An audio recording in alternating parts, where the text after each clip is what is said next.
తిరుపతి నగరపాలక సంస్థకు గత పాలకులు 150 కోట్ల రూపాయలు నష్టం చేకూర్చారని విజిలెన్స్ నివేదికలో తేల్చింది.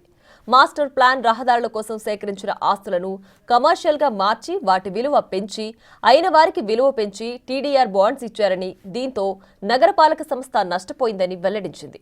మాస్టర్ ప్లాన్ రహదారుల పేరుతో వీరు చేసిన దందా బయటపడిందంటున్నారు నగరవాసులు. తిరుపతిలోని మాస్టర్ ప్లాన్ రహదారుల నిర్మాణంలో గత పాలకులకు చెందిన వ్యక్తులు లబ్ధి పొందారు. మొత్తం మాస్టర్ ప్లాన్ రహదారుల్లో ఏకంగా 104 రోడ్ల నిర్మాణం చేయాలని ప్రతిపాదనలు చేశారు. 2003 చివర్లో నిర్మాణం పనులు నెత్తికెత్తుకున్నారు. ఇందులో భాగంగా 23 రహదారుల నిర్మాణం పూర్తి చేశారు.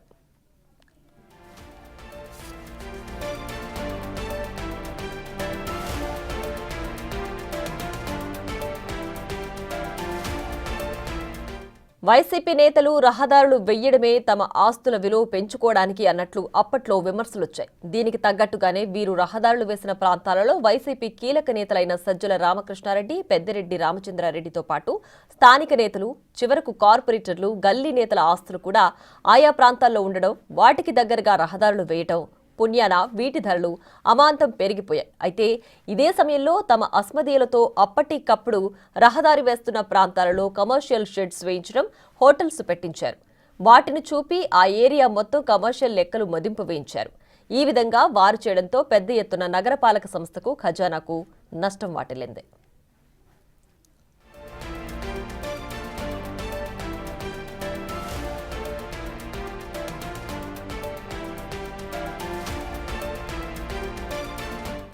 మాస్టర్ ప్లాన్ రహదారుల కోసం మొత్తం 1389 ఆస్తులను సేకరించారు. అందులో టీడీఆర్ బాండ్ల జారీకి అర్హమైనవి 1149 తేల్చారు. ఎన్నికలలోపు 442 బాండ్లను జారీ చేశారు.